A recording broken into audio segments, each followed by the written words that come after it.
We are 63 days into 2025, and already this is proving to be one of the craziest years in WWE history. There is so much that has gone down. When you really break it all down, it's kind of nuts. So, what I'm going to do in this video is go over some of the most newsworthy WWE moments, both on screen and off the screen. So, let's get to it. Let's go ahead and rewind to January. Let's start with SmackDown on January 3rd, because that was the first 3-hour SmackDown, which, by the way, still not a fan of 3-hour shows, but whatever. That's a different topic for a different video.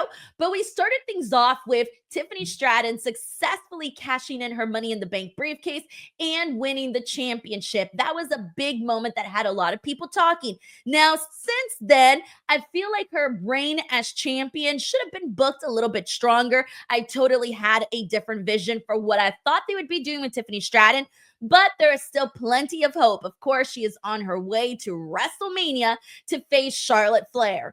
But new champions being crowned did not end there. We also saw Julia and Obafemi win their respective NXT championships on NXT New Year's Evil. And that was a massive show too. Why? Because we also got to see The Rock on NXT. And here's the thing. Not only did he appear, he didn't really even do much, to be honest. He just went out there and just spoke to the people. Like, he would just went out there and just talked. And it didn't seem like there was a real plan or anything like that. And in hindsight, now seeing everything that has happened with NXT, even since then, NXT has definitely exploded this year. Of course, I cannot skip the biggest thing that happened in January for WWE, my friends, and that was the premiere of Raw on Netflix. The premiere of Raw on Netflix was one of the biggest nights for WWE in quite some time. So much happened on that show. Triple H himself said that he booked it kind of like a mini WrestleMania. It really did have that WrestleMania feel. And we had Triple H kick off the night with a curtain drop and explosion of fireworks and that really cool montage highlighting a lot of WWE moments throughout the year. I remember being in the crowd for that and just being like, wow, that may have been the coolest intro that I have ever seen. And mind you, I've gone to quite a few events in my day. I think that was the best intro that I have ever seen to a WWE show. We also had The Rock embracing Roman Reigns. Jey Uso making his entrance with Travis Scott as they both yeet to the ring together. A moment between The Undertaker and Rhea Ripley. Hulk Hogan getting booed in California. And Seth Rollins unfortunately losing in the main event to CM Punk. And the crazy thing is that right then and there, we thought this was over. Like, at least I did. I thought this feud was going to be done with here. Little did I know we would still be getting a whole lot more. And as we speak, we are heading into CM Punk versus Seth Rollins in a steel cage from Madison Square Garden. And of course, this match was historic because it was the first Raw main event of the Netflix era. Oh, and this was the night that we had CM Punk do hi, Denise, with the donut. Today's Salcedo, Instinct Culture. Punk, nice to see you. I know you're enjoying your donut. Other big moments that we saw in January include the debut of Penta. That one had a lot of people talking, a lot of excitement in the air because people were more so curious, not just about how Penta would be doing in WWE and how he would be presented, but also there had seemed to be a lot of drama between Penta, Rey Fenix, and AEW, and we were wondering when Rey Fenix was going to go. Well, now we can tell you. We couldn't tell you then, but we can tell you now, as of this video, as of finally, Rey Fenix is officially a free agent and is looking to be making his way to WWE. At least that is the speculation that he will be joining his brother Penta. But we did not know that then. However, when Penta made his debut, people were very, very excited about the new luchador joining the promotion. I had also said there was a lot of new champions crowned in January, but also we had the inaugural Women's Intercontinental Champion be crowned in Lyra Valkyria. A big moment. She defeated Dakota Kai to win the title. And this was cool because just at the tail end of the year for 2024, we had seen Chelsea Green win the United States Championship. So then fast forward to 2025, and we got another first for the women's division. Since then, Lyra Valkyria has defended her title a couple more times. I do think they can do a lot more on that end, have her defend her title a lot more, and also have her connect with the crowd just a little bit more. People are interested in Lyra Valkyria, but we can definitely take things to the next level.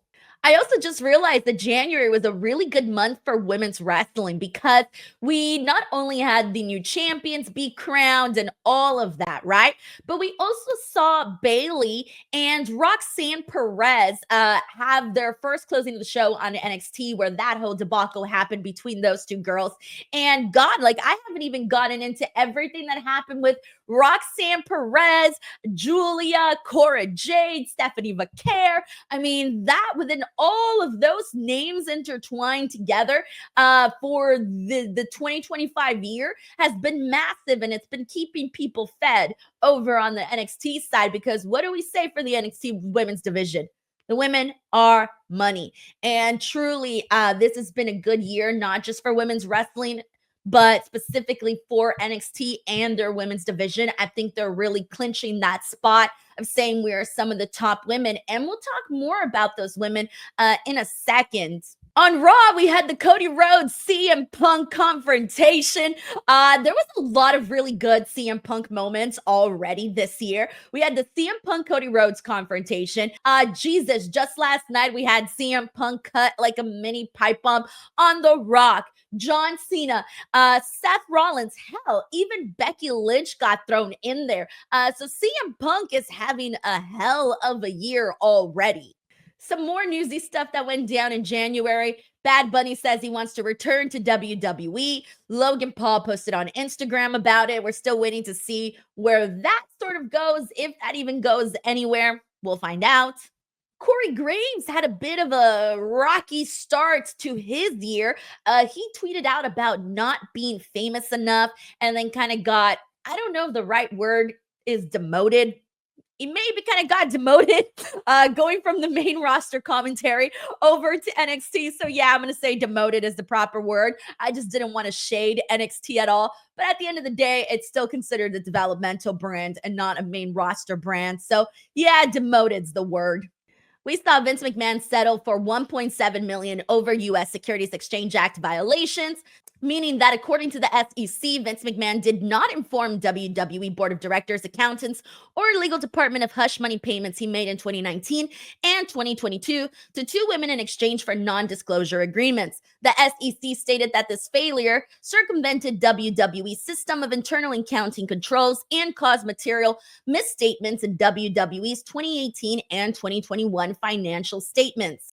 McMahon's actions led to WWE overstating its net income by approximately 8% in 2018 and 1.7% in 2021. WWE issued updated financial statements in 2022 after the settlements came to light. As part of the settlement, Vince McMahon would reimburse WWE $1.33 million and pay a civil penalty of $400,000. And keeping things going, WWE announced that the 2026 Royal Rumble would be taking place in Saudi Arabia. Of course, this definitely led to a lot of online chatter because this is the first time that the Royal Rumble will be taking place outside of North America.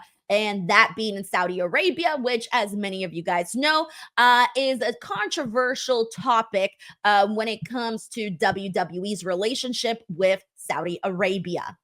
Another big thing that happened in January and would go on to really just like establish NXT as something even bigger, I think, was the partnership between TNA and WWE officially put out there for everybody. They announced a multi-year partnership, and since then, we have seen quite a bit of NXT talent over on TNA talent over on NXT. We'll talk more about that in a second because we saw that make a huge impact into the Royal Rumble, which we will get to in a minute. An additional topic that went down in January was we also found out that Triple H would be inducted into the WWE Hall of Fame after he was surprised by Shawn Michaels and The Undertaker in regards to the big moment happening. And I don't think, and of course, Triple H is already a Hall of Famer. However, this is for his solo career. So this is definitely a big moment. And it's also happening during the time when Triple H is head of creative. And so this was definitely a huge moment, and he's going to be the headliner for the Hall of Fame. Additionally, for January, we also found out that WWE 2K25 was coming out, and that Roman Reigns, the Bloodline, would be on the cover, additional covers as well with The Undertaker and whatnot. But the game is only a couple weeks now from coming out, but this was a cool moment also given how popular and what a hell of a run the Bloodline has had. All right, we're finally going into February. I told you guys a lot of shit went down. And mind you, I may have even skipped over a couple of things just so that this video wouldn't be 17 hours long. All right, so Royal Rumble. Royal Rumble was a very, very interesting night. Let's see, where do we even begin here? Women's Royal Rumble, cool. We had Alexa Bliss return. We saw some legends like Nikki Bella take part in this. We saw Charlotte Flair and Roxanne Perez make it to the final two, with Charlotte Flair winning the Rumble. We saw a lot of the NXT women take part in the Royal Rumble. It felt this was the most we ever had NXT girls in the Rumble, and it felt like they were really being rewarded for the work that they had done on weekly television. So that was massive. And at this Royal Rumble, we also saw the official WWE debut of Jordynne Grace as a WWE superstar. So not her official WWE debut, but as the WWE signed superstar. Yes, it was. And she looked magnificent, like a zillion bucks. And that's when we started the whole buff Sabrina Carpenter memes on social media. Now onto the men's Royal Rumble, and of course, I gotta kick it off with that moment between Braun Breaker and I Show Speed, in which he speared the poor kid in half, man. One of the most brutal spears. This clip got tons and tons of views. It went absolutely viral, millions and millions of views. So yeah, this was an epic moment. One of my favorite Royal Rumble moments of all time happened during this. Another big moment during the men's Rumble was entrance number 15. We saw TNA champion Joe Hendry. And I know this video isn't about TNA, but a big moment that also happened was Joe Hendry becoming TNA world champion. Shout out to Joe Hendry. He gets speared and eliminated by none other than Roman freaking Reigns. So talk about what a Royal Rumble opportunity. Like, not only are you in there representing your company as champion, but you're being eliminated by the biggest star in the company. Not too shabby, Joe Hendry. Not too shabby. Oh, and on top of that, everybody was singing his song. Another really great moment. We saw John Cena take part in his last Royal Rumble. That was huge. And the final two, of course, John Cena and Jey Uso in the Royal Rumble, with Jey Uso winning and pretty much shocking the entire freaking world, because going into Royal Rumble, all of the predictions that were made, I don't think very many people were expecting for this to be a victory for Jey Uso. So it was a massive moment. And it was in this night that we found out that John Cena would be heading to the Elimination Chamber, and he got to the point very, very fast. That should have also been one of our first signs that John Cena was turning heel, because he was like deadpan serious. And at the time, I thought he was just selling that he was bummed out that he lost the Royal Rumble. But he was, deadpan serious. And he also did not take any questions from the media, which we would then go on to see something similar in one of the most historic nights of John Cena's career and one of the most historic nights in WWE history. On the news side of the Royal Rumble, Drew McIntyre was making the headlines because he had reportedly walked out and was super pissed off about, apparently he was pissed off about somebody in the ring kind of going into business for themselves. It's assumed that it was the LA Knight, and so that's kind of where we're at. We never really got confirmation of that. There was a moment between LA Knight and Drew McIntyre on SmackDown that later kind of made it seem like it was LA Knight, but I guess that's still like not totally confirmed that I know of. So that was another thing. Another big news event was Janel Grant amends her lawsuit against Vince McMahon. More details come out, including Brock Lesnar officially named, and some more details in regards to the office space and how that sort of worked within the company while Janel Grant was there and experienced what she had experienced and everything that she had detailed within her lawsuit against Vince McMahon, WWE, and John Laurinaitis. On to some unfortunate news. We did get some WWE releases, which included AOP, Sonya Deville's contract not being renewed, Isla Dawn, to name a few. There was just Luke Gallows and Carl Anderson, Blair Davenport. I mean, there were several names in here that were gone from the company. So that was another really big moment on the news side. And during this, we also had some AEW releases or contracts that weren't renewed or finally dropped, you name it. Miro being one of them. Ricky Starks, you won't be finishing hearing from him, and Malakai Black. We still have not seen, as of this video, neither Miro or Malakai Black go to WWE just yet. However, they are speculated to be there, specifically Malakai Black. I'm not too sure about Miro. We also had the first WrestleMania match be made on the February 10th edition of Raw with Jey Uso picking Gunther for his opponent. And then we had the NXT debut of Ricky Starks immediately after we found out he was done with AEW. The first NXT we got, he was there. And that was probably one of the quickest turnarounds we have seen of people go from AEW to WWE. It was just so freaking fast. I don't think anybody was expecting him to debut that night. Like, we were expecting him on NXT, just not that night. And then, of course, we would later go on to find out that he is now Ricky Saints in the company. And another really big moment for NXT and for the women, we saw Stephanie Vaquer become the NXT North American champion at Vengeance Day, a big moment there. We saw Jordynne Grace confront both Julia and Stephanie at NXT Vengeance Day as well. And then a couple of weeks later, we would find out that Stephanie Vaquer and Julia would be in a historic title versus title match on NXT, with both women putting up their titles. So we have yet to see the outcome of that, but that is going to be another really, really big moment, because that will be the first woman to ever be NXT North American champion and NXT Women's champion simultaneously, which is going to be massive. Roxanne Perez, she had a hell of a year 2024, but also she not only made it in the finals of the Royal Rumble, but she also qualified for her first ever Elimination Chamber match, and she took place in that. She absolutely killed it, did a hell of a performance. Unfortunately, did not win, but I think we kind of speculated that going into it. And of course, before we get to the actual Elimination Chamber and what went down there, prior to that, we had an episode of SmackDown in which The Rock wanted Cody Rhodes' soul. And what we did not know at that point, while we were pointing out how creepy it was that The Rock wanted Cody's soul and how creepy it was that he was touching him, what we did not know was that this would lead to one of the most historic moments in WWE history. So with that being said, let's get into the Elimination Chamber. We had the return of Randy Orton looking like $1 million, came in during the KO Sammy match, which KO and Sammy is being considered one of the best matches for WWE this year so far. We had Jade's return, and she attacked Naomi. That has been a storyline that has been intriguing a whole lot of people, still wondering what is going on with that and what part does Bianca Belair play in this story. Then we had, of course, Bianca Belair won the Chamber. And then John Cena wins the Elimination Chamber. And that, my friends, is when he turns heel on Cody Rhodes and attacks him and aligns himself with The Rock. And it was one of the biggest things that WWE has done in a very, very long time. And this has completely shaken things up. It's caused so much buzz.